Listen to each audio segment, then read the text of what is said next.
민호 씨, 너무 보고 싶었어요. 왜 이제 오셨어요?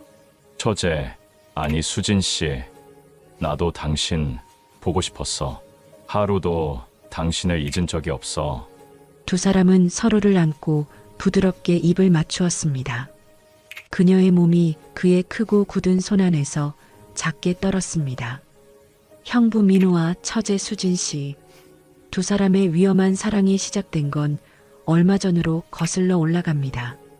가을비가 내리는 날이었습니다. 대학병원 로비는 언제나처럼 북적였고 60대 중반의 한 남자가 무릎을 절뚝이며 엘리베이터를 기다리고 있었습니다. 그의 이름은 박민호, 30년 넘게 성실하게 살아온 택배기사였습니다. 아이고, 이 무릎이. 민호는 작게 신음을 삼켰습니다. 새벽부터 저녁까지 계단을 오르내리며 무거운 짐을 나르다 보니 무릎 연골이 다 닳아버린 지 오래였습니다. 하지만 아내의 병원비를 생각하면 쉴 수가 없었습니다. 엘리베이터 문이 열렸습니다. 그때 뒤에서 가벼운 목소리가 들려왔습니다. 형부, 또 오셨네요. 오늘도 무릎이 많이 아프신가 봐요. 돌아보니 50대 초반의 여자가 따뜻한 미소를 지으며 서 있었습니다. 아내의 여동생 이수진이었습니다. 그녀는 이 병원에서 간병보호사로 일하고 있었습니다. 단정하게 묶은 머리, 아직도 윤기가 흐르는 피부, 그리고 무엇보다 살아있는 눈빛이 민호의 시선을 붙들었습니다. 아, 수진 씨. 네, 괜찮습니다. 괜찮긴요. 형부, 그렇게 무릎이 성취하는데 택배 일하시면 어떡해요. 수진이 민호의 팔을 살짝 잡았습니다. 엘리베이터 안에서 균형을 잡아주려는 것이었지만 그 순간 민호의 가슴이 덜컥했습니다. 여자의 손길을 느낀 게 얼마만인지. 아내가 아픈 3년 동안 이런 감촉은 잊고 살았습니다. 고맙습니다. 민호는 얼른 고개를 돌렸습니다. 엘리베이터 안의 공기가 왠지 답답했습니다. 병실에 들어서자 아내 명숙이 희미하게 웃으며 손을 내밀었습니다. 3년째 투병 중인 그녀는 많이 수척해져 있었습니다. 한때는 수진보다 더 아름다웠던 아내였는데 이제는 앙상한 손과 창백한 얼굴만 남았습니다. 여보, 오늘은 일찍 왔네요. 응, 당신 얼굴 보고 싶어서. 수진아, 고마워. 오늘도 나 때문에 고생이구나. 언니 무슨 말씀을. 전 괜찮아요. 며칠 뒤 민호는 병원 앞 벤치에 앉아 있었습니다. 오후 배송을 나가기 전 잠깐 쉬는 시간이었습니다. 무릎이 쑤셔서 진통제를 먹고 있는데 수진이 다가왔습니다. 오늘따라 수진의 옷차림이 눈에 들어왔습니다. 깔끔한 블라우스에 정갈한 치마. 나이가 믿기지 않을 만큼 관리가 잘 된 몸매였습니다. 형부, 또 여기 계시네요. 점심은 드셨어요? 아, 아직. 곧 먹으려고. 그럴 줄 알았어요. 수진은 가방에서 보온 도시락을 꺼냈습니다. 김이 모락모락 나는 미역국과 반찬들이 정갈하게 담겨 있었습니다. 수진이 민호 옆에 앉으며 은은한 향기가 풍겼습니다. 비누향인지 향수향인지 민호는 괜히 침을 삼켰습니다. 이건 수진 씨 점심 아닙니까? 전 아까 먹었어요. 형부 오실 줄 알고 하나 더 싸왔어요. 수진이 도시락 뚜껑을 열어주며 손이 민호의 손등을 스쳤습니다. 짧은 순간이었지만 둘 다 움찔했습니다. 고맙습니다. 형부, 요즘 많이 힘드시죠? 수진의 목소리가 낮아졌습니다. 민호는 숟가락을 들다 말고 고개를 끄덕였습니다. 뭐? 나이 들면 다들 이렇게 사는 거 아니겠습니까? 그래도 형부는 너무 혼자 힘드시는 것 같아요. 밤에 잠은 잘 주무세요? 잠이야. 뭐? 사실 잠을 제대로 잔 적이 없었습니다. 아내 걱정, 병원비 걱정, 무릎 통증까지 매일 밤이 전쟁이었습니다. 형부 손 좀 보여주세요. 예, 그냥 제가 좀 봐도 될까요? 수진이 조심스럽게 민호의 손을 잡았습니다. 굳은 살과 상처투성이인 손이었습니다. 수진은 그 손을 두 손으로 감싸며 천천히 주물러 주었습니다. 손이 이렇게 거칠어지셨네요. 택배 일이 얼마나 힘든지. 형부, 정말 고생 많으십니다. 수진의 부드러운 손길이 민호의 손을 어루만졌습니다. 민호는 숨이 막힐 것 같았습니다. 이건 안 되는 건데. 처제인데. 아내가 병실에 누워 있는데. 수진 씨, 됐습니다. 민호가 황급히 손을 빼려 했지만 수진은 잠시 더 붙들고 있었습니다. 형부, 제 말 이상하게 듣지 마세요. 그냥 형부가 너무 힘들어 보여서요. 두 사람의 눈이 마주쳤습니다. 그 눈빛 속에는 말로 할 수 없는 무언가가 흐르고 있었습니다. 외로움인지 연민인지 아니면 그 이상의 무언가인지. 고맙습니다. 도시락 잘 먹겠습니다. 민호는 고개를 숙이고 밥을 먹기 시작했습니다. 수지는 옆에서 조용히 앉아 민호가 밥 먹는 모습을 지켜봤습니다.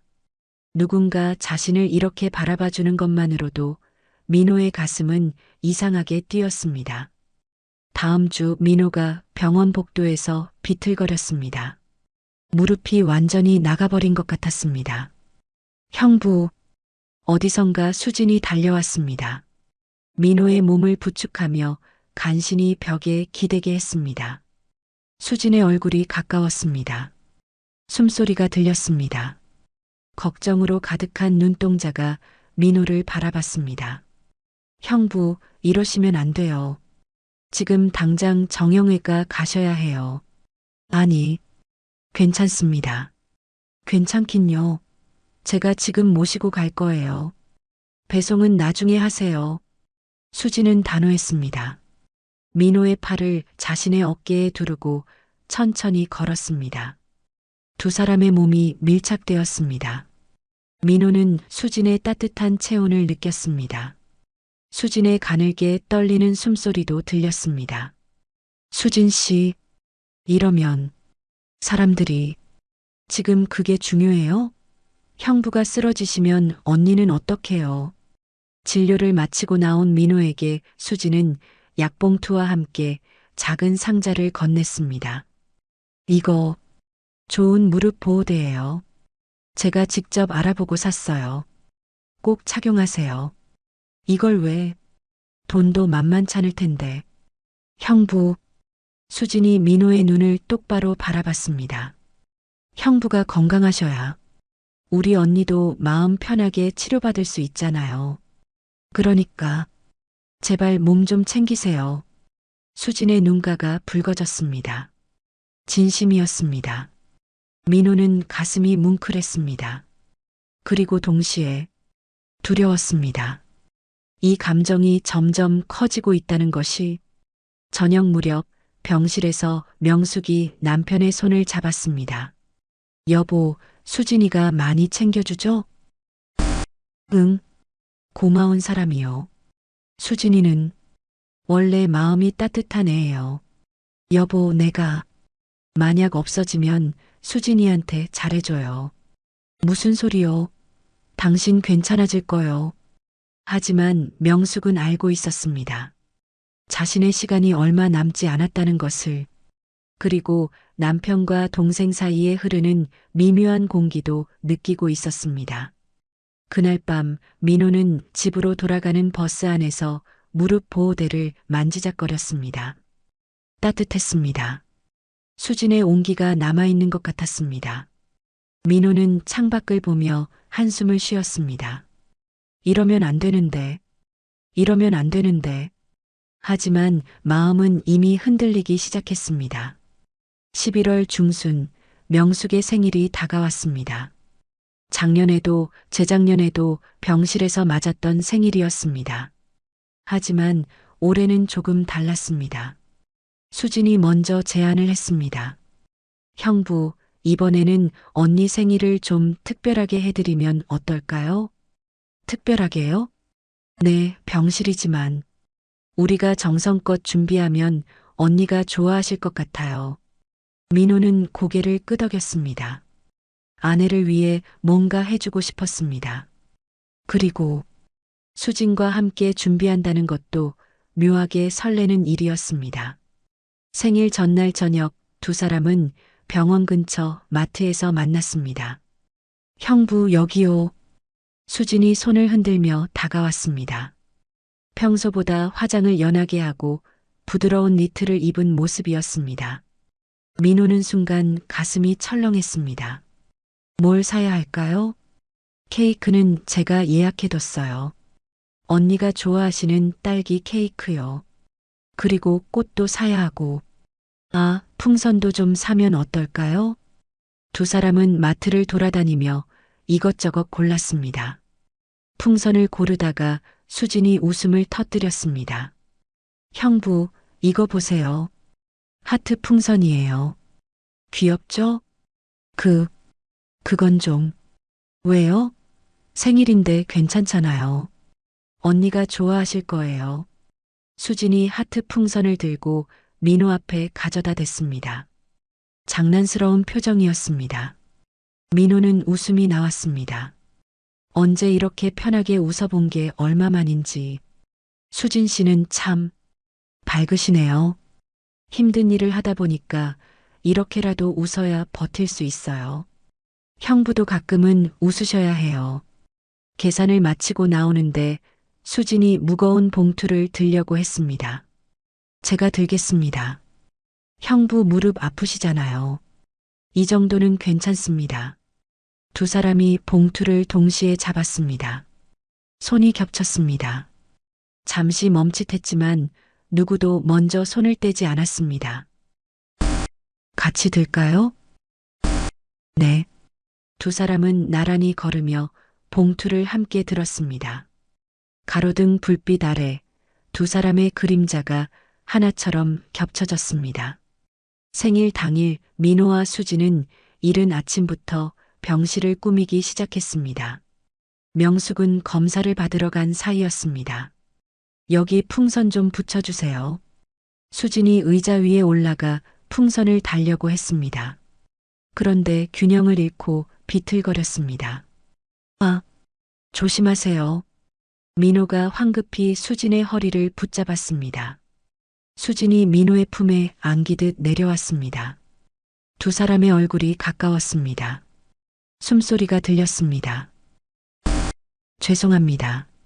아니, 다치지 않으셔서 다행입니다. 민호의 손이 수진의 허리에서 천천히 떨어졌습니다. 하지만 그 감촉은 손끝에 오래 남았습니다. 수진도 얼굴이 붉어진 채 고개를 돌렸습니다. 제가 할게요. 민호가 의자에 올라가 풍선을 달았습니다. 수진은 아래에서 풍선을 건네주며 말했습니다. 형부, 조심하세요. 무릎. 괜찮습니다. 수진 씨가 사준 보호대 덕분에 많이 나아졌습니다. 정말요? 다행이다. 수진의 목소리에 안도가 묻어났습니다. 민호는 그 목소리를 듣는 것만으로도 마음이 따뜻해졌습니다. 준비를 마치고 보니 병실이 환하게 변해 있었습니다. 풍선, 꽃, 그리고 작은 파티 용품들이 소박하지만 정성스럽게 놓여 있었습니다. 우와, 정말 예쁘네요. 수진이 기뻐하며 미소 지었습니다. 민호도 덩달아 기분이 좋아졌습니다. 수진 씨 덕분입니다. 혼자였으면 이렇게 못했을 겁니다. 아니에요. 형부가 계셔서 제가 더 힘이 났어요. 두 사람의 눈이 다시 마주쳤습니다. 병실의 햇살이 창문으로 들어와 두 사람을 비쳤습니다. 아름다운 순간이었습니다. 하지만 이내 두 사람은 고개를 돌렸습니다. 이러면 안 된다는 것을 알고 있었습니다. 오후 명숙이 병실로 돌아왔습니다. 어머, 이게 뭐야? 언니, 생일 축하해요. 여보, 생일 축하하오. 명숙의 눈에 눈물이 고였습니다. 고마워요. 정말 고마워요. 내가 이렇게 챙김받을 자격이나 있나? 언니, 무슨 말씀이에요? 오늘은 언니 생일이잖아요. 저녁에는 세 사람이 함께 케이크를 먹었습니다. 초를 끄고 케이크를 자르고 서로 먹여주며 웃었습니다. 명숙은 오랜만에 활짝 웃었습니다. 여보, 수진아. 정말 고마워요. 둘이 이렇게 있어주니까 내가 얼마나 든든한지 몰라요. 명숙이 남편의 손과 동생의 손을 함께 잡았습니다. 내가 만약 없어도 둘이 서로 잘 지내요. 알았죠? 언니, 무슨 소리예요? 언니는 괜찮아질 거예요. 하지만 명숙은 알고 있었습니다. 자신의 몸 상태를, 그리고 앞으로 얼마나 버틸 수 있을지를. 여보, 수진이 좀 잘 챙겨줘요. 이해도 혼자 외롭게 살아왔어요. 알겠소. 민호의 목소리가 떨렸습니다. 수진도 고개를 숙인 채 눈물을 참고 있었습니다. 그날 밤 명숙이 잠든 후 민호와 수진은 복도에서 마주쳤습니다. 형부, 오늘 수고하셨어요. 수진 씨도. 언니가 많이 약해지신 것 같아요. 네. 둘은 나란히 창밖을 바라봤습니다. 침묵이 흘렀습니다. 하지만 그 침묵 속에는 말로 할 수 없는 감정들이 소용돌이치고 있었습니다. 형부, 저 요즘 자꾸 이상한 생각이 들어요. 이상한 생각이요? 형부를 볼 때마다 가슴이 아파요. 형부가 힘들어 하시는 모습을 보면 제가 뭐라도 해드리고 싶고, 이건 수진이 말을 멈췄습니다. 더 이상 말하면 안 된다는 것을 알았기 때문입니다. 수진 씨, 민호도 말을 잇지 못했습니다. 자신도 똑같은 감정을 느끼고 있었기 때문입니다.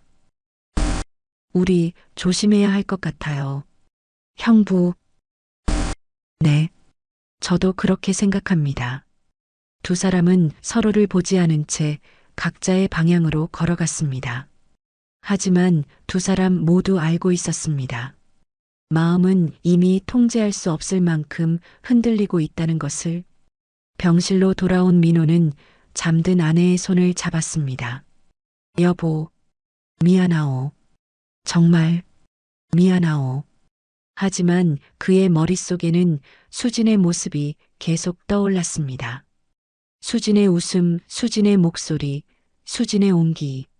죄책감과 그리움이 뒤섞인 밤이었습니다. 12월이 되자 날씨가 부쩍 추워졌습니다. 민호는 여전히 매일 병원을 찾았고 수진도 변함없이 언니를 돌봤습니다. 하지만 두 사람은 의식적으로 거리를 두려 애썼습니다. 함께 있는 시간을 줄이고 눈을 마주치지 않으려 했습니다. 그러던 어느 날 오후 명숙의 병실 옆 침대에 새로운 환자가 입원했습니다. 60대 후반의 박 여사였습니다. 담낭 수술을 받고 회복 중인 그녀는 말이 많고 주변을 잘 관찰하는 성격이었습니다. 옆 침대분은 많이 편찮으신가 봐요? 박 여사가 수진에게 말을 걸었습니다. 네. 언니가 좀 오래 아팠어요. 아이고, 그러시구나. 그런데 저 남자분이 매일 오시는 분이죠? 남편 되시나? 네, 형부예요. 아, 그렇구나. 참 보기 좋네요. 매일 오시고. 박 여사는 눈을 가늘게 뜨고 민호를 바라봤습니다. 며칠 후 민호가 오후 배송을 마치고 병원에 도착했을 때였습니다. 복도에서 수진과 마주쳤습니다. 형부, 저녁은 드셨어요?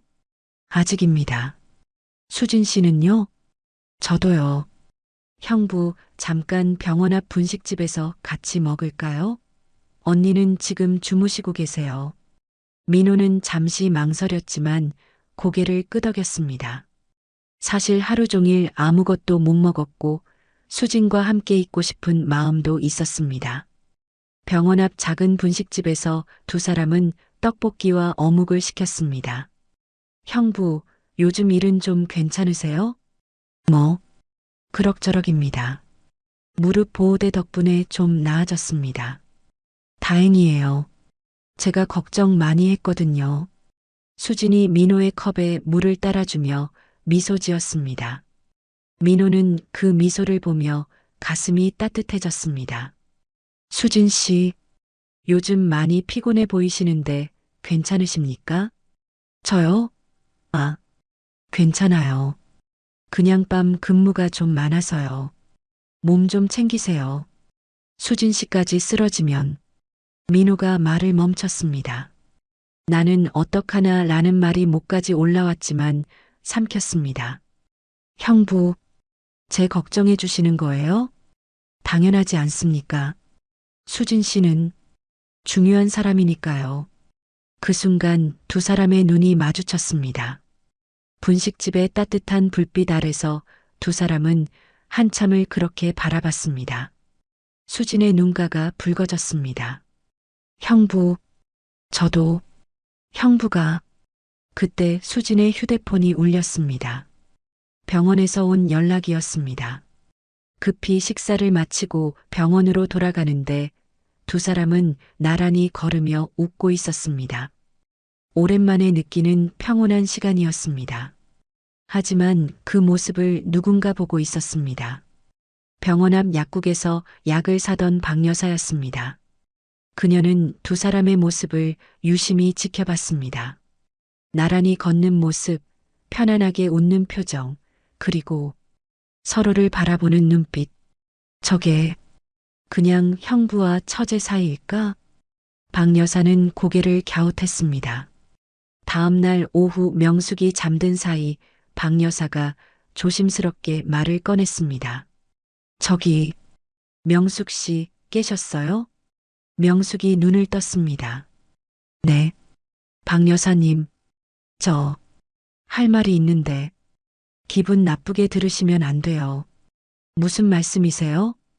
박 여사는 침대 가까이 다가와 목소리를 낮췄습니다.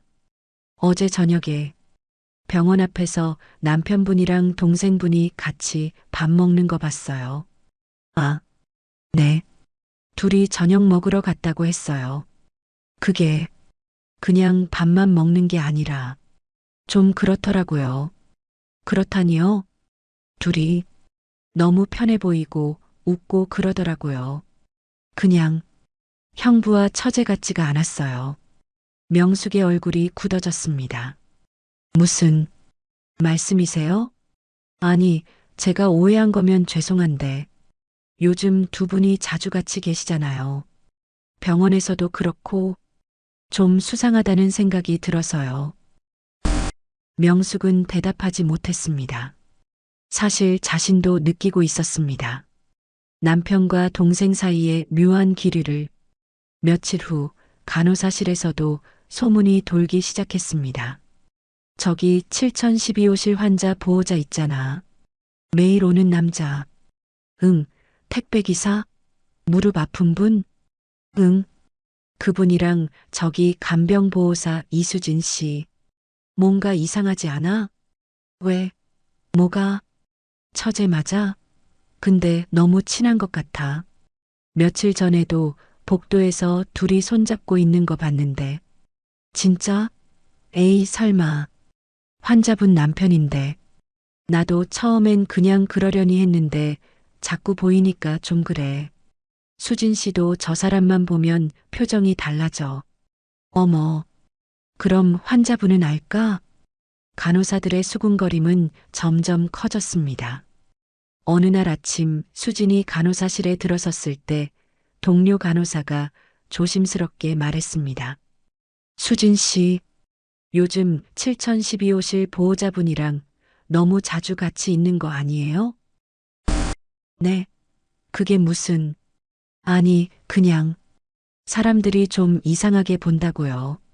환자분 남편분이잖아요. 수진의 얼굴이 하얗게 질렸습니다.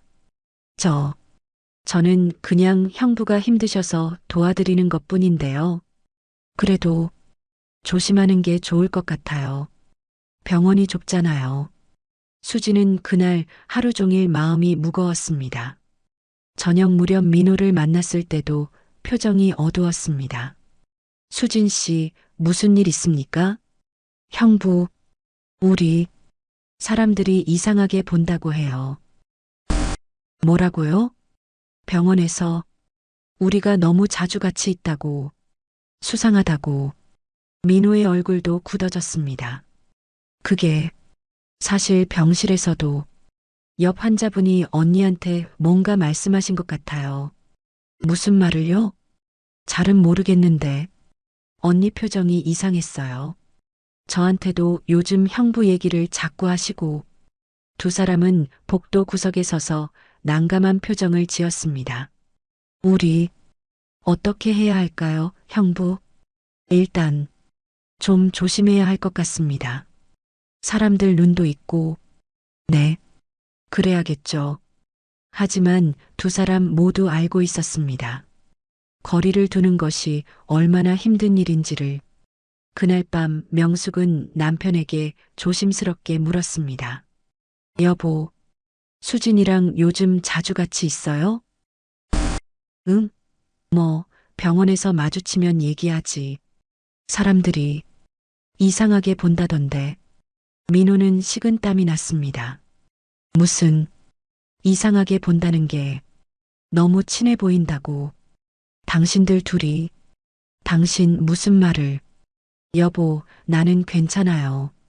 당신이 외롭고 힘든 거 알아요. 수진이도 오랫동안 혼자 살아서 외로웠을 거고. 당신, 명숙의 눈에서 눈물이 흘렀습니다. 하지만 내가 살아있을 때는 제발 선을 지켜줘요. 그것만. 민호는 아내의 손을 꽉 잡았습니다. 가슴이 찢어지는 것 같았습니다. 당신, 미안하오. 정말 미안하오. 그날 이후 민호와 수지는 의식적으로 거리를 뒀습니다. 병원에서 마주쳐도 짧게 인사만 하고 함께 있는 시간을 최소화했습니다. 하지만 서로를 볼 때마다 가슴은 더 아팠습니다. 병동의 소문은 계속됐고 두 사람은 점점 더 조심스러워졌습니다. 12월 말 명숙의 상태가 급격히 나빠졌습니다. 더 이상 일반 병실에서 치료받기 어려운 지경이었습니다. 주치의가 민호를 따로 불렀습니다. 보호자분, 이제 호스피스 병동으로 옮기시는 게 좋겠습니다. 호스피스요? 그럼 민호는 말을 잇지 못했습니다. 호스피스라는 단어가 무엇을 의미하는지 너무나 잘 알고 있었습니다. 환자분께 최대한 편안한 시간을 드리는 게 이제는 그게 최선입니다. 얼마나 남았습니까? 정확히는 알 수 없지만 길어야 한두 달, 짧으면. 의사는 말을 흐렸습니다. 민호는 복도 벤치에 주저앉았습니다. 머리가 하얗게 변했습니다. 형부, 어느새 다가온 수진이었습니다. 그녀도 의사에게서 얘기를 들은 모양이었습니다. 눈이 빨갛게 부어 있었습니다. 수진 씨, 형부, 이제 정말. 수진이 울음을 터뜨렸습니다. 민호는 수진을 안아주고 싶었지만 그럴 수 없었습니다. 사람들의 시선이 있었고 무엇보다 아내에게 미안했습니다. 울지 마세요. 당신 언니가 당신이 우는 모습 보면 슬퍼하십니다. 죄송해요. 형부도 얼마나 힘드실 텐데. 다음 날 명숙은 호스피스 병동으로 옮겼습니다. 창문이 큰 조용한 1인실이었습니다. 햇살이 잘 들어오고 작은 정원도 보였습니다. 여보, 여긴 좋네요. 창밖 풍경이 예뻐요.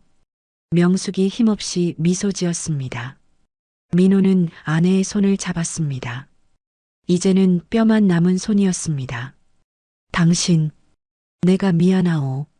좋은데 한번 못 데리고 가보고. 무슨 말씀이세요? 나는 당신 만나서 행복했어요. 정말이에요. 당신, 여보, 이제 얼마 안 남았죠? 명숙이 남편의 눈을 똑바로 바라봤습니다. 민호는 고개를 숙였습니다. 의사 선생님이 뭐라고 하던가요? 당신, 괜찮아질 겁니다. 여보, 거짓말하지 마세요. 나도 알아요. 내 몸이 어떤지. 명숙은 남편의 손을 꼭 쥐었습니다. 여보, 나 한 가지만 약속해줘요. 무슨 약속이요? 내가 없어진 후에 너무 슬퍼하지 말아요. 그리고 당신 인생 살아요. 무슨 소리를 하는 거요? 나는 이제 충분히 살았어요. 당신 덕분에 행복했고, 하지만 당신은 아직 건강하잖아요. 내 걱정만 하며 살지 말아요. 알았죠? 민호는 울음을 참았습니다. 하지만 눈물이 주르르 흘렀습니다. 며칠 후 명숙은 수진을 따로 불렀습니다. 수진아, 언니 말 좀 들어봐. 네, 언니. 뭐든지 말씀하세요. 수진아, 너 형부 좋아하지? 수진의 얼굴이 하얗게 질렸습니다. 언니, 무슨, 괜찮아. 언니가 다 알아. 너 형부 보는 눈빛, 그리고 형부도 너한테 특별한 감정 있는 거 다 알아. 언니, 죄송해요. 저는 정말 수진이 울기 시작했습니다. 명숙은 동생의 손을 잡았습니다. 미안해하지 마. 너희 둘 다 잘못한 거 없어. 언니, 수진아, 내가 없어지면 형부 좀 챙겨줘. 그 사람 혼자 두면 제대로 못 살 거야. 언니, 그런 말씀하지 마세요. 들어봐. 나는 괜찮아. 오히려 내가 없어진 후에 형부가 너랑 있으면 마음이 편할 것 같아. 그러니까 너무 죄책감 갖지 마. 언니, 제가 언니한테 너무 미안해요. 미안해할 거 없어. 사랑은 어쩔 수 없는 거잖아. 그렇지? 명숙은 힘없이 웃었습니다. 수지는 언니의 손을 붙잡고 한참을 울었습니다. 그날 저녁 민호와 수지는 복도에서 마주쳤습니다. 둘 다 울어서 눈이 퉁퉁 부어 있었습니다. 형부, 언니가 저한테, 저도 당신 언니가 저한테 말씀하셨습니다. 형부, 우리 어떡해요? 수진 씨, 우리 당분간 거리를 둡시다. 네, 이러면 안 됩니다. 언니가 살아계실 때 우리가 이러면 민호의 목소리가 떨렸습니다. 저는 당신 언니한테 너무 미안합니다. 마지막까지 제대로 된 남편이 되고 싶습니다. 형부, 수진 씨도 언니 곁을 지켜주세요. 우리 잠시 떨어져 있읍시다. 형부, 저는 제발 이게 제가 할 수 있는 마지막 도리입니다. 민호는 고개를 숙인 채 병실로 들어갔습니다. 수지는 복도에 홀로 서서 한참을 울었습니다. 그날 이후 두 사람은 의도적으로 만나지 않았습니다. 민호는 낮 시간대에만 병원을 찾았고 수지는 주로 저녁과 밤에 언니를 돌봤습니다. 가끔 마주쳐도 눈인사만 하고 지나쳤습니다. 하지만 명숙은 그런 두 사람을 안타까워했습니다. 여보, 수진이한테 너무 차갑게 대하지 마세요. 아니요. 저는 알아요. 당신이 왜 그러는지. 하지만 그러지 않아도 돼요. 나는 괜찮으니까. 당신, 제발 그런 말하지 마시오. 1월 초 명숙의 상태는 더욱 악화되었습니다. 이제는 거의 말도 하지 못했고 의식도 오락가락했습니다. 민호는 병실을 지키며 아내의 손을 잡고 있었습니다. 여보, 미안하오. 내가 당신한테 좋은 남편이 못 됐소. 명숙은 희미하게 고개를 저었습니다. 저녁에 수진이 왔습니다. 언니의 손을 잡고 조용히 앉아 있었습니다. 민호와 수진은 서로 눈도 마주치지 않았습니다. 하지만 두 사람의 마음은 똑같았습니다. 아프고 슬프고 그리고 미안했습니다. 명숙이 힘겹게 입을 열었습니다. 수진아, 형부. 두 사람이 가까이 다가갔습니다. 네, 걱정하지 마. 언니, 여보, 행복하게 살아. 그것이 명숙이 남긴 마지막 말이었습니다. 밤이 깊어갔습니다. 민호와 수진은 명숙의 양쪽에 앉아 그녀의 손을 잡고 있었습니다. 눈물은 이미 다 말라버렸습니다. 창밖으로 첫눈이 내리기 시작했습니다. 1월 15일 새벽 4시, 명숙은 평온하게 숨을 거두었습니다.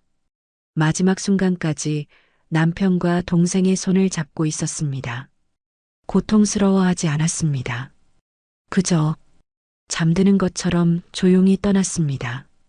여보, 여보. 민호가 아내를 불렀지만 대답이 없었습니다. 수지는 언니의 손을 붙잡고 소리 없이 울었습니다. 언니, 언니. 호스피스 병동의 간호사가 조용히 들어와 명숙의 상태를 확인했습니다. 그리고 고개를 숙였습니다. 편안히 가셨습니다. 고생 많으셨습니다. 민호는 아내의 이마에 입을 맞췄습니다. 차가웠습니다. 하지만 얼굴은 평화로워 보였습니다. 당신, 이제 편히 쉬시오. 고생 많았소.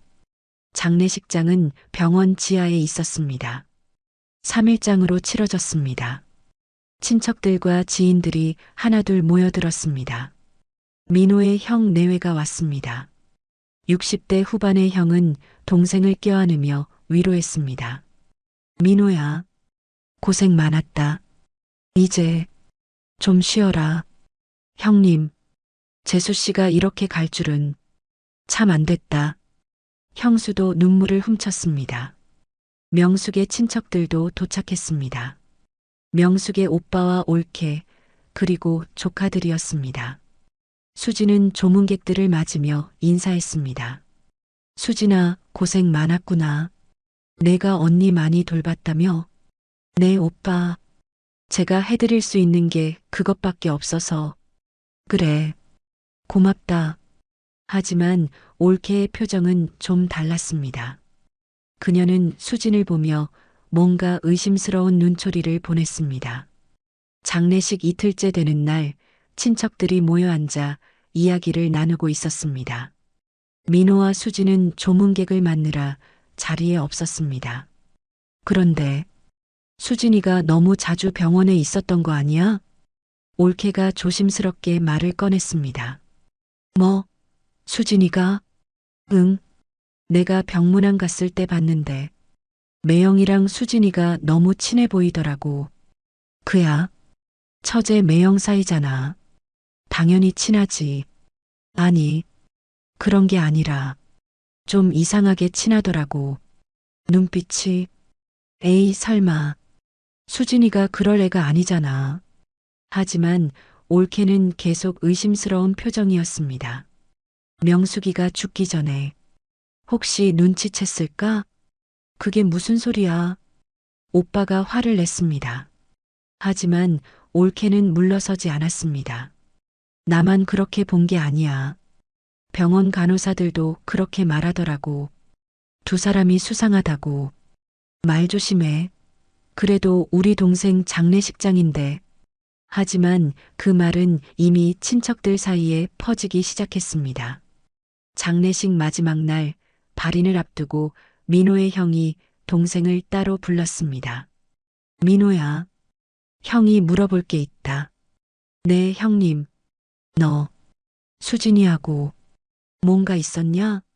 민호의 얼굴이 굳어졌습니다. 형님, 무슨 말씀을? 사람들이 말이 많더라.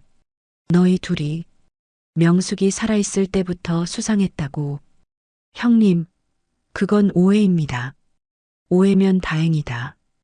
하지만 민호야, 조심해라. 지금 친척들이 다 의심하고 있어. 특히 저쪽 집안에서. 민호는 고개를 떨궜습니다. 가슴이 찢어지는 것 같았습니다. 발인 후 화장장으로 가는 차 안에서도 민호와 수진은 떨어져 앉았습니다. 서로 눈도 마주치지 않았습니다. 하지만 친척들의 시선은 계속 두 사람을 오갔습니다. 장례를 마치고 집으로 돌아온 민호는 텅 빈 집에 홀로 앉아 있었습니다.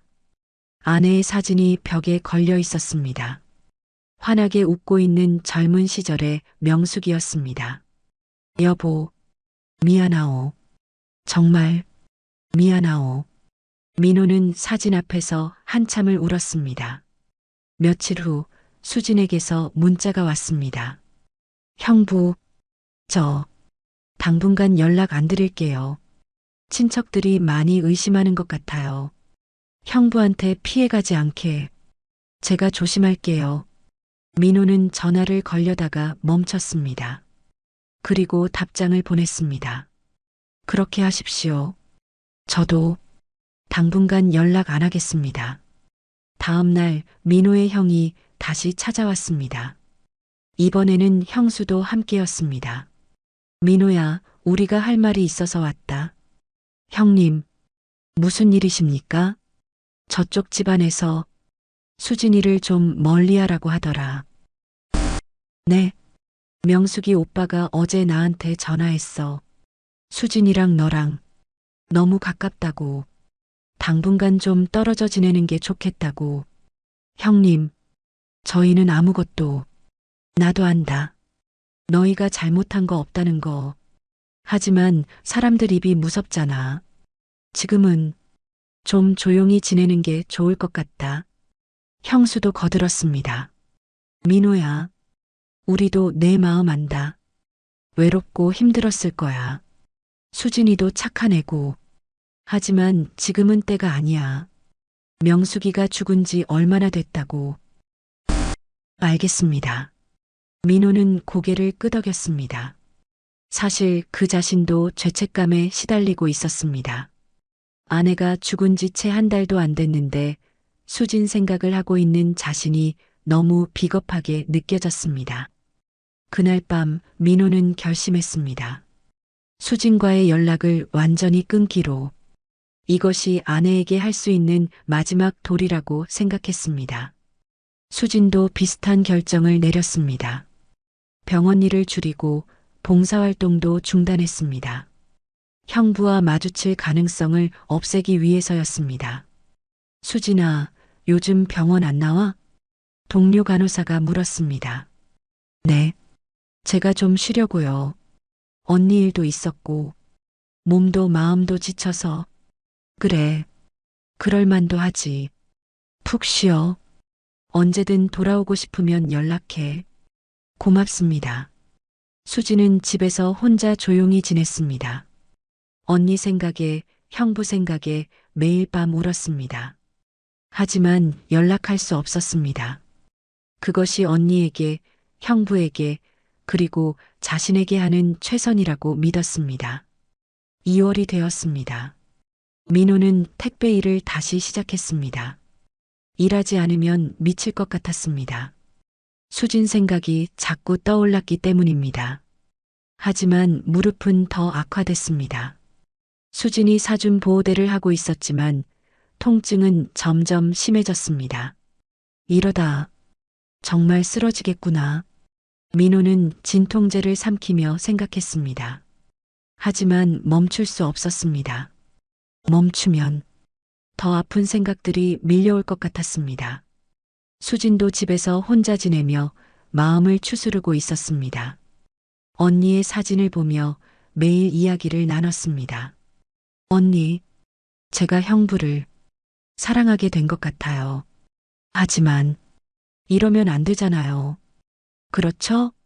사진 속 언니는 환하게 웃고 있었습니다. 두 사람은 각자의 자리에서 각자의 방식으로 마음을 다스리고 있었습니다. 하지만 그럴수록 더 아팠습니다. 사랑은 멀어진다고 없어지는 게 아니었습니다. 3월 중순 봄이 오고 있었지만 민호의 삶은 여전히 겨울이었습니다. 새벽 5시에 일어나 밤 10시까지 쉬지 않고 택배를 날랐습니다. 일하지 않으면 수진 생각이 밀려왔기 때문입니다. 아저씨, 괜찮으세요? 얼굴이 안 좋아 보이는데. 단골 고객이 걱정스럽게 물었습니다. 아, 네, 괜찮습니다. 요즘 좀 피곤해서요. 무리하지 마세요. 나이 드시면 몸 챙기셔야죠. 고맙습니다. 하지만 민호는 멈출 수 없었습니다. 집에 혼자 있으면 아내 생각, 수진 생각에 잠을 이룰 수 없었습니다. 그래서 몸이 부서지도록 일했습니다. 무릎 통증은 심해졌습니다. 진통제를 하루에 서너 알씩 먹었습니다. 어지럽고 속이 쓰렸지만 참았습니다. 이 정도는 견딜 수 있어. 3월 21일, 그날도 민호는 아파트 5층까지 무거운 짐을 나르고 있었습니다. 엘리베이터가 고장나서 계단을 올라가야 했습니다. 4층까지 올라갔을 때 갑자기 눈앞이 깜깜해졌습니다. 민호는 비틀거렸습니다. 그리고 그대로 계단에서 굴러 떨어졌습니다. 아저씨, 큰일 났어요. 주민이 119에 신고했습니다. 민호가 눈을 떴을 때는 응급실이었습니다. 온몸이 욱신거렸습니다. 의사가 차트를 보며 말했습니다. 과로로 쓰러지셨습니다. 탈수 증상도 심하고 무릎 인대도 파열됐어요. 최소 일주일은 입원하셔야 합니다. 일주일이요? 안 됩니다. 저 일 나가야. 지금 상태로 일하시면 더 큰일 납니다. 무릎 수술도 고려해야 할 정도예요. 민호는 천장을 바라보며 한숨을 쉬었습니다. 병원, 또 병원이었습니다. 아내가 죽은 지 2달밖에 안 됐는데 이번엔 자신이 누워 있었습니다. 병실로 옮겨진 민호에게 형이 찾아왔습니다. 민호야, 이게 무슨 짓이냐? 이러다 죽으려고 그래. 형님, 죄송합니다.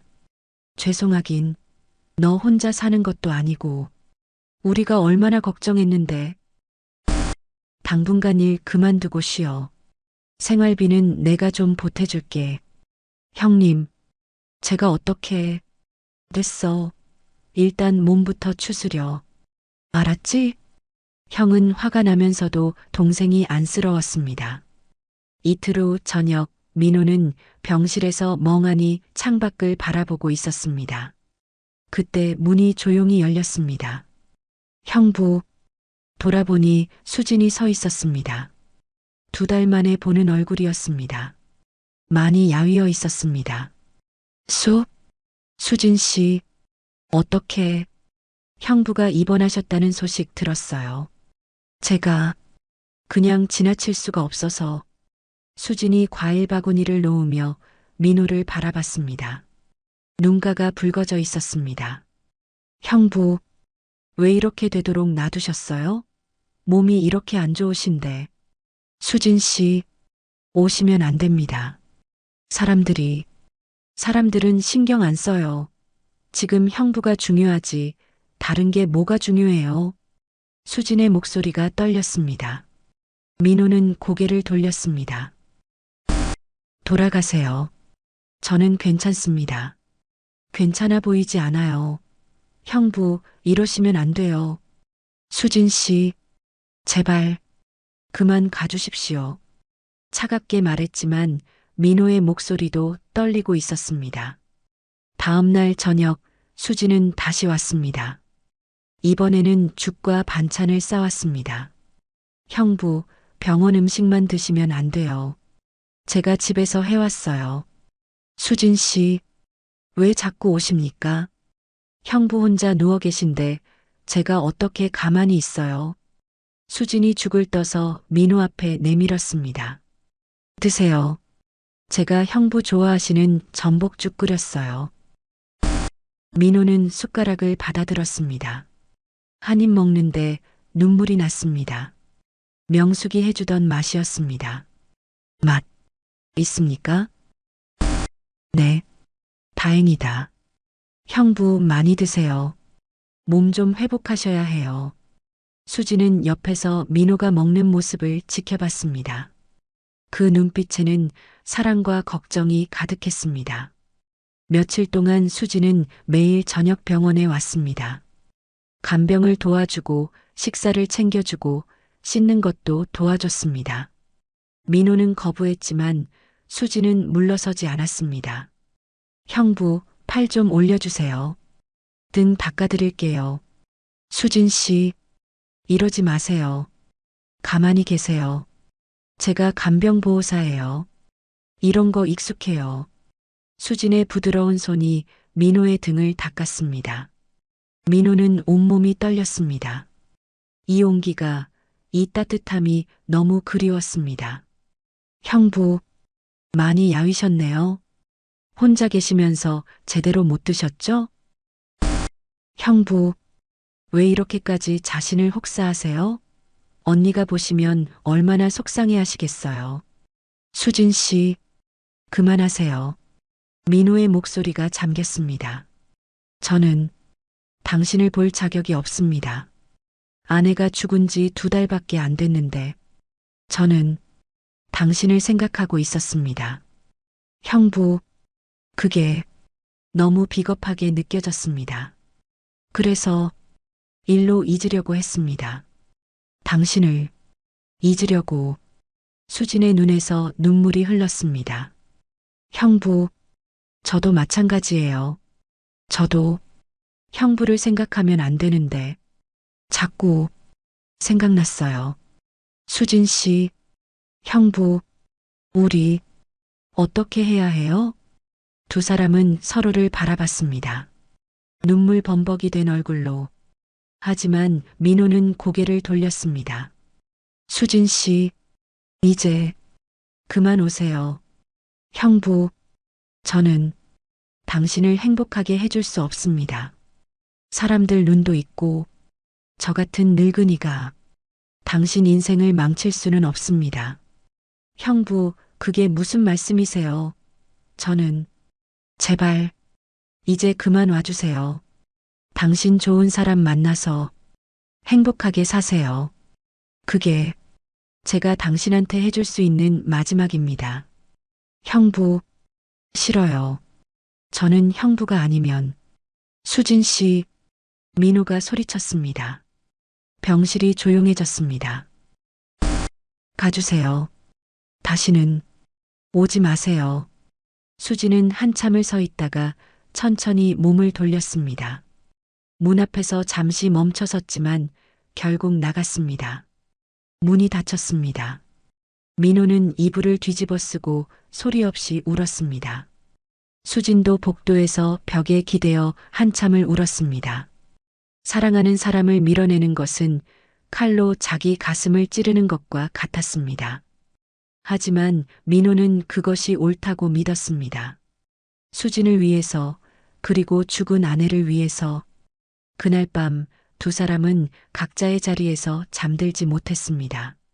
마음은 더 아프게 뒤틀렸고 그리움은 더 깊어졌습니다. 봄바람이 차가웠습니다. 4월 초 민호는 퇴원했습니다. 형의 도움으로 한 달간 택배 일을 쉬기로 했습니다. 무릎 수술을 받고 재활 치료를 받아야 했습니다. 집으로 돌아온 민호는 아내의 물건들을 정리하기 시작했습니다. 옷장, 화장대, 서랍. 하나하나 정리하는 것이 너무나 아팠습니다. 여보, 이제 정리해야 할 것 같소? 명숙의 옷을 개며 눈물을 흘렸습니다. 옷에서 아내의 채취가 희미하게 남아 있었습니다.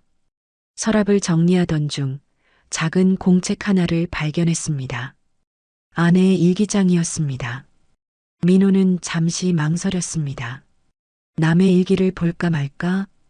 하지만 결국 펼쳤습니다. 아내의 글씨가 빼곡했습니다. 병원에서 쓴 것 같았습니다. 2024년 11월 5일. 오늘은 내 생일이었다. 여보와 수진이가 병실을 예쁘게 꾸며줬다. 너무 감사하고 행복했다. 하지만 마음 한편이 무겁다. 여보와 수진이를 보면 둘이 서로를 좋아하는 게 느껴진다. 민호는 숨이 멎는 것 같았습니다. 아내가 알고 있었다는 것을 나는 화가 나지 않는다. 오히려 안심이 된다. 내가 없어진 후에 여보가 혼자 외롭게 지내는 것보다 수진이와 함께 있으면 마음이 편하다. 수진이도 오래 혼자 살았다. 둘 다 외롭고 힘든 사람들이다. 둘이 서로 지켜주면 좋겠다. 민호의 손이 떨렸습니다. 눈물이 일기장에 떨어졌습니다. 2024년 12월 20일. 오늘 수진이를 따로 불러서 얘기했다. 형부를 좋아하지 않냐고. 수진이는 울면서 미안하다고 했다. 나는 수진이 손을 잡아주었다. 미안해할 것 없다고. 내가 없어지면 형부 좀 챙겨달라고 부탁했다. 2025년 1월 3일. 이제 얼마 안 남은 것 같다. 몸이 너무 아프다. 하지만 후회는 없다. 여보와 수진이가 있어서 행복했다. 두 사람에게 마지막으로 하고 싶은 말이 있다. 서로를 사랑해도 괜찮다고. 행복하게 살라고. 그것이 나의 마지막 소원이다. 민호는 일기장을 안고 한참을 울었습니다. 여보, 고맙소. 정말 고맙소. 아내는 마지막까지 자신과 수진을 위해 준비해뒀던 것입니다. 죄책감에서 벗어나라고, 행복해지라고. 민호는 책상 앞에 앉았습니다.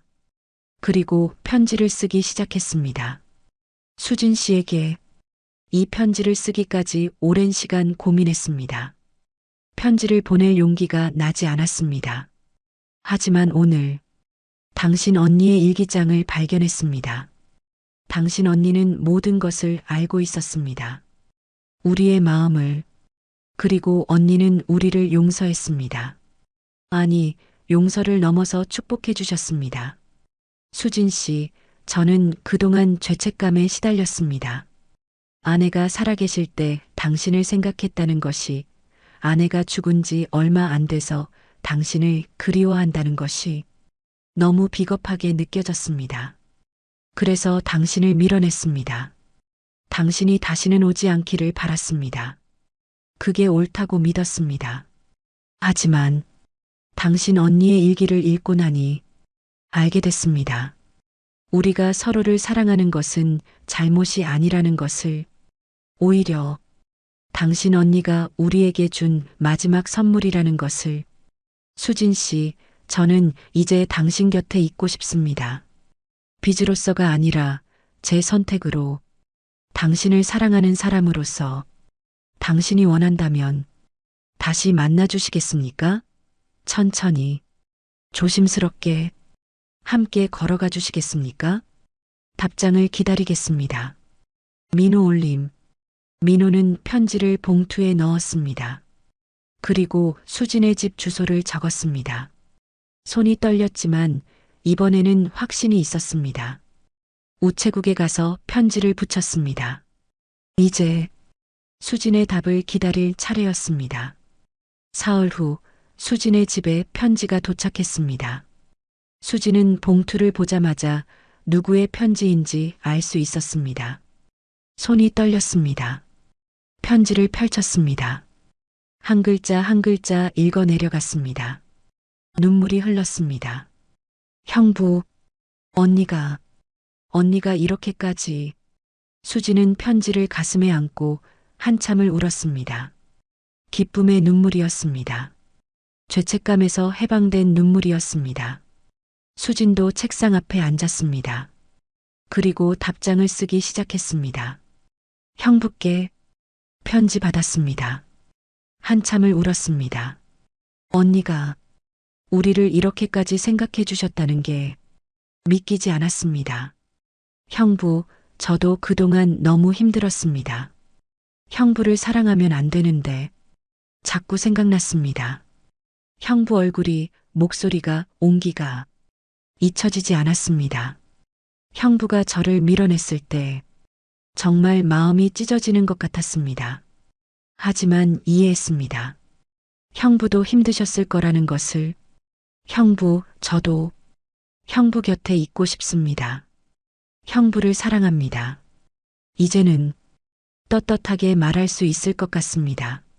천천히, 조심스럽게 함께 걸어가요. 언니가 허락해 주신 길을 우리 함께 가요. 이번 주 일요일 우리 처음 만났던 병원 앞 공원에서 만나요. 오후 2시예요. 기다릴게요. 수진 올림. 수진은 편지를 붙였습니다. 가슴이 두근거렸습니다. 오랜만에 느끼는 설렘이었습니다. 일요일이 되었습니다. 민호는 새 옷을 입었습니다. 면도도 깔끔하게 했습니다. 거울을 보니 60대 중반의 늙은 남자였지만 오늘따라 조금은 젊어 보이는 것 같았습니다. 공원에 도착하니 수진이 벤치에 앉아 있었습니다. 연한 봄 원피스를 입고 머리를 곱게 빗어내린 모습이었습니다. 민호의 가슴이 뛰었습니다. 수진 씨, 수진이 고개를 들었습니다. 미소를 지었습니다. 민호도 웃었습니다. 형부, 오셨네요. 네, 왔습니다. 두 사람은 나란히 벤치에 앉았습니다. 한참을 말없이 앉아 있었습니다. 벚꽃이 바람에 날렸습니다. 형부, 언니 일기. 정말 놀랐어요. 저도 당신 언니가 그렇게까지 생각해 주신 줄 몰랐습니다. 언니는 정말 대단한 분이셨어요. 그렇습니다. 민호가 조심스럽게 수진의 손을 잡았습니다. 수진은 손을 빼지 않았습니다. 오히려 꽉 잡았습니다. 형부, 저 이제 형부를 이름으로 불러도 될까요? 네, 형부라고 부르는 게 이제는 좀 이상한 것 같아서요. 우리 이제 다른 관계잖아요. 민호는 잠시 망설였습니다. 그리고 고개를 끄덕였습니다. 그럼 민호라고 부르세요. 민호 씨. 수진이 처음으로 이름을 불렀습니다. 민호의 가슴이 뛰었습니다. 수진 씨. 네, 민호 씨. 두 사람은 서로를 바라보며 웃었습니다. 오랜만에 느끼는 평온이었습니다. 죄책감도 두려움도 없는 순수한 행복이었습니다. 민호 씨, 우리 천천히 가요. 사람들 눈도 있고 아직은 조심해야 할 것 같아요. 그렇게 하겠습니다. 저도 당신한테 상처 주고 싶지 않습니다. 저도요. 두 사람은 손을 잡은 채 공원을 천천히 걸었습니다. 벚꽃이 흩날렸고 봄바람이 불었습니다. 새로운 시작이었습니다. 6월이 되었습니다. 민호와 수진은 조심스럽게 관계를 이어갔습니다. 일주일에 한두 번씩 만나 공원을 산책하거나 조용한 식당에서 식사를 했습니다. 서울에서 조금 떨어진 곳으로 나가 만났습니다. 아직 주변 사람들의 시선이 부담스러웠기 때문입니다. 어느 날 저녁 두 사람은 한강변을 걸으며 이야기를 나눴습니다. 민호 씨, 우리 이렇게 숨어서만 만나야 하나요? 아직은 그래야 할 것 같습니다. 친척들이 알면. 알아요. 하지만 언제까지 이럴 수는 없잖아요. 수진의 말이 맞았습니다. 민호도 생각하고 있었습니다. 수진 씨, 제가 한 가지 생각이 있습니다. 무슨 생각이요? 우리 서울을 떠나는 게 어떨까요? 서울을요? 네. 근교로. 좀 조용한 곳으로 이사 가는 겁니다. 거기서 새로 시작하는 거죠. 수진은 잠시 생각했습니다. 그리고 고개를 끄덕였습니다. 좋아요. 저도 새로 시작하고 싶어요. 민호 씨랑 함께. 고맙습니다. 수진 씨. 7월 말 두 사람은 경기도 외곽의 작은 마을로 이사했습니다. 조용하고 공기 좋은 곳이었습니다. 작은 단독주택 두 채가 나란히 있는 곳을 얻었습니다. 같은 집에 살면 사람들이 수군거릴까봐 일단은 각자 살기로 했습니다. 민호 씨, 이 동네 괜찮은 것 같아요. 그렇습니다. 공기도 좋고, 사람들도 친절해 보이고, 이사를 마치고 두 사람은 앞으로 무엇을 하며 살지 고민했습니다. 민호 씨, 택배 일은 이제 그만하시는 게 좋을 것 같아요. 무릎도 안 좋으시고, 그렇긴 한데, 뭘 해야 할지 막막하네요. 우리 작은 가게 하나 해볼까요? 가게요? 네, 반찬 가게요. 제가 요리를 좀 하잖아요. 민호 씨는 배달이랑 장 보는 거 도와주시고, 민호는 눈이 반짝였습니다. 좋은 생각입니다. 그럼 시작해 볼까요? 8월 초 두 사람은 마을 입구에 작은 반찬 가게를 열었습니다. 정성 반찬이라는 이름을 달았습니다. 개업 첫날 수지는 새벽부터 일어나 반찬을 만들었습니다. 김치, 나물, 조림, 전, 정성껏 만들었습니다. 민호 씨, 맛 좀 봐주세요. 맛있습니다. 역시 수진 씨 솜씨는 최고입니다. 과찬이세요. 수진이 웃으며 앞치마를 매만졌습니다. 민호는 그런 수진을 바라보며 미소 지었습니다. 가게 문을 열자 동네 주민들이 하나둘 들어왔습니다. 어머, 새로 오셨어요? 어디서 오신 거예요? 서울에서 왔습니다. 잘 부탁드립니다. 반찬이 맛있어 보이네요. 하나 사볼게요. 첫날은 그럭저럭 장사가 됐습니다. 민호는 배달을 다니고 수지는 가게를 지켰습니다. 하지만 며칠 후 마을 사람들 사이에 소문이 돌기 시작했습니다. 저 두 사람 부부 아니래요. 근데 같이 장사한대요. 그럼 무슨 사이예요? 글쎄, 형부랑 처제 사이였는데 뭔가 이상하다고. 어머, 그게 무슨... 소문은 빠르게 퍼졌습니다. 가게 손님이 줄기 시작했습니다. 민호 씨, 요즘 손님이 많이 줄었어요. 네, 소문이 난 것 같습니다. 어떡하죠? 괜찮습니다. 우리 잘못한 거 없지 않습니까? 계속 성실하게 하면 사람들도 알아줄 겁니다. 민호는 담담하게 말했습니다. 하지만 속으로는 걱정이 됐습니다. 9월 어느 날 가게 벽을 정리하던 수진이 민호를 불렀습니다. 민호 씨, 이거 좀 보세요. 민호가 다가가자 수진이 작은 액자를 보여줬습니다. 명숙이 생전에 쓴 손편지였습니다. 이건 제가 정리하다가 찾았어요. 언니가 저한테 남긴 편지예요. 민호 씨도 같이 보면 좋을 것 같아서. 편지에는 이렇게 쓰여 있었습니다. 수진아, 민호야. 이 편지를 읽고 있다면 너희 둘이 함께하고 있다는 뜻이겠지. 기쁘다. 너희가 서로를 사랑하는 모습을 보면서 나는 편안했어. 사람들이 뭐라고 하더라도 너희는 떳떳해. 사랑은 잘못이 아니니까. 성실하게 살아. 그러면 언젠가 사람들도 이해해 줄 거야. 행복하렴. 마이너스 명숙 올림. 민호와 수지는 편지를 읽고 눈물을 흘렸습니다. 언니, 고마워요. 여보, 고맙소. 민호 씨, 이거 가게에 걸어 놓을까요? 네, 그렇게 합시다. 두 사람은 편지를 예쁘게 액자에 넣어 가게 벽에 걸었습니다. 며칠 후 한 할머니가 가게에 들어왔습니다. 동네에서 존경받는 어르신이었습니다. 저 두 분 사연 들었습니다. 민호와 수지는 긴장했습니다. 그 벽에 걸린 편지도 읽어봤고요. 할머니가 웃었습니다. 좋은 분들이네요. 돌아가신 부인도 참 대단한 분이셨고요.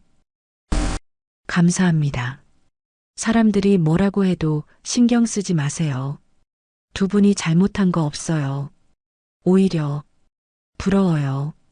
그 나이에 사랑을 다시 시작한다는 게. 할머니는 반찬을 가득 싸갔습니다. 그리고 동네 사람들에게 말했습니다. 저분들 참 좋은 사람들이야. 반찬도 맛있고 성실하고 우리가 좀 도와줘야 해. 할머니의 한마디가 분위기를 바꿨습니다. 하나둘 손님이 다시 늘기 시작했습니다. 민호 씨, 오늘 손님 많이 오셨어요. 그러게요. 다행입니다. 민호 씨, 우리 잘 되는 거 맞죠? 그럼요. 우리 성실하게 하면 언젠가 다 잘 될 겁니다. 두 사람은 손을 맞잡았습니다. 12월이 되었습니다. 가게는 이제 마을에서 소문난 맛집이 되었습니다. 사람들은 더 이상 두 사람의 관계를 수군거리지 않았습니다. 오히려 응원했습니다. 두 분 정말 잘 어울려요. 반찬도 맛있고 인심도 좋으시고 우리 동네 자랑이에요. 크리스마스 이브, 민호는 수진에게 작은 반지를 건넸습니다. 수진 씨, 이거, 민호 씨, 이게 결혼 반지는 아닙니다. 그냥 우리 함께 한다는 의미로 받아주시겠습니까? 수진의 눈에 눈물이 고였습니다. 고마워요, 민호 씨. 제가 정말 행복해요. 저도 행복합니다. 수진 씨가 있어서 두 사람은 포옹했습니다. 가게 창밖으로 눈이 내리기 시작했습니다. 벽에 걸린 명숙의 편지가 따뜻한 조명을 받으며 빛났습니다. 이듬해 봄 가게는 더욱 번창했습니다. 민호의 무릎도 많이 좋아졌습니다. 수진의 얼굴에는 늘 웃음이 가득했습니다. 민호 씨, 오늘 날씨 정말 좋네요. 그러게요. 산책 갈까요? 좋아요. 두 사람은 손을 잡고 마을 뒷산을 올랐습니다. 꽃이 만발한 길이었습니다. 민호 씨, 언니가 보고 있을까요? 보고 계실 겁니다. 그리고 웃고 계실 거예요. 저도 그렇게 믿어요. 수진 씨, 저와 함께 해줘서 고맙습니다. 저야말로요, 민호 씨. 두 사람은 산 정상에 올라 마을을 내려다봤습니다. 평화로운 풍경이었습니다.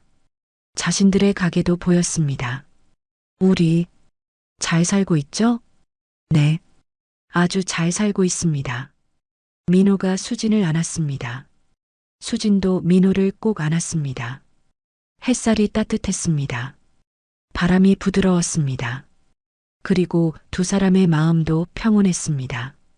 빚이 아닌 선택으로, 죄책감이 아닌 사랑으로 두 사람은 새로운 인생을 살아가고 있었습니다. 명숙이 남긴 마지막 선물 덕분에 잔잔하지만 단단한 동행, 그것이 민호와 수진의 새로운 시작이었습니다.